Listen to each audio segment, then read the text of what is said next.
Hey everyone, I'm Cherie, independent designer for Chalk Couture. Today I'm going to show you a reverse canvas technique.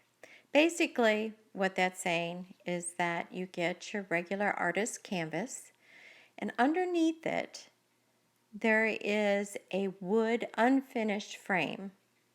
So we're going to take the canvas off and reveal this frame. And then you're going to take it and you're going to either paint the frame or stain it, whatever you would like to do. And we're going to take the canvas and put it back on it.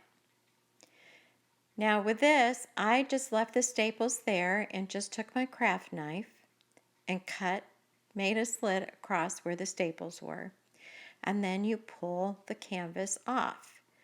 And don't worry about the holes that creates, because that's excess and you're going to cut that off. See that frame? Just paint or stain. Then I take my staple gun and I staple from corner to corner and opposite ends and make it tight, and then put in more staples to make it secure. And then you put your transfer on, and here you can see I've already stained this. Then I put on my transfer, and this one, OMG, my mother was right about everything.